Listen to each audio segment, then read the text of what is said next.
સંતરામપુરમાં પતિએ WhatsApp message દ્વારા triple તલાક આપતા મહિલાએ ન્યાયની માંગ કરી હતી, જેમાં તેણીએ જણાવ્યું હતું કે 10 વર્ષના લગ્ન જીવનમાં સંતાન ન હોવાના કારણે મહિલાને ભારે શારીરિક અને માનસિક ત્રાસ આપીને મારઝૂડ કરવામાં આવતી હતી, તેમજ મહિલાના પિતાની ઘરની પરિસ્થિતિ સારી ન હોવાના કારણે મહિલા ત્રાસ સહન કરીને સહેતી હતી।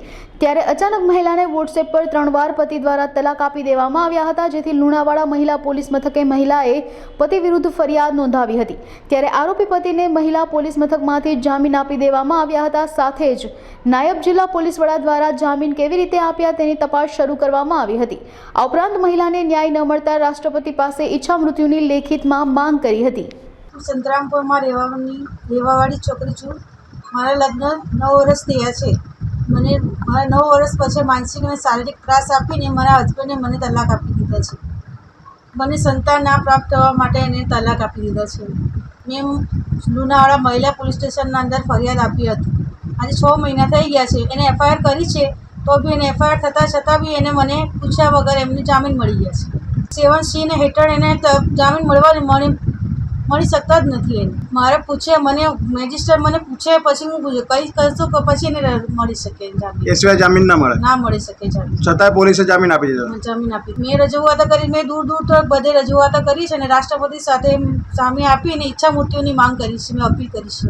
મને ન્યાય મળે એ માંગ છે। નહીં મળે તો પછી હું ઈચ્છા મૃત્યુ લુણાવાડા મહિલા પોલીસ સ્ટેશન ખાતે ફરિયાદી બહેન દ્વારા અરજી દાખલ કરવામાં આવેલ, જેમાં પતિ દ્વારા ત્રાસ અને ટ્રિપલ તલાકની અરજી હતી। જે અરજીની તપાસ બાદ પોલીસે એમના પતિ વિરુદ્ધ FIR દાખલ કરેલ અને એની તપાસ હાલમાં ચાલુ છે।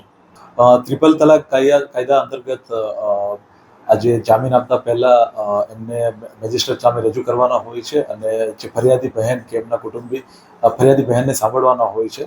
તો આ કેસમાં પોલીસ સ્ટેશન દ્વારા જામીન આપી દેવામાં આવેલ છે। તો એની તપાસ માટે અધિકારીની નિમણૂક કરી દેવામાં આવેલ છે અને આ સમગ્ર પ્રકરણમાં જો કોઈ જવાબદાર કર્મચારી કે અધિકારી હશે અને કોઈ ક્ષતિ એમાં જણાશે તો એમના સામે પગલાં લેવામાં આવશે। એના બાબતે મહિલાનો સંપર્ક કરવામાં આવ્યો છે। એમના તરફથી કદાચ ન્યાય નહીં મળ્યો હોય એના અનુસંધાને ઈચ્છા મૃત્યુની અરજી કરવામાં આવેલ છે। તો પોલીસ તરફથી એમને જે પણ કારણ છે એને જાણીને આગળની કાર્યવાહી કરવામાં આવશે।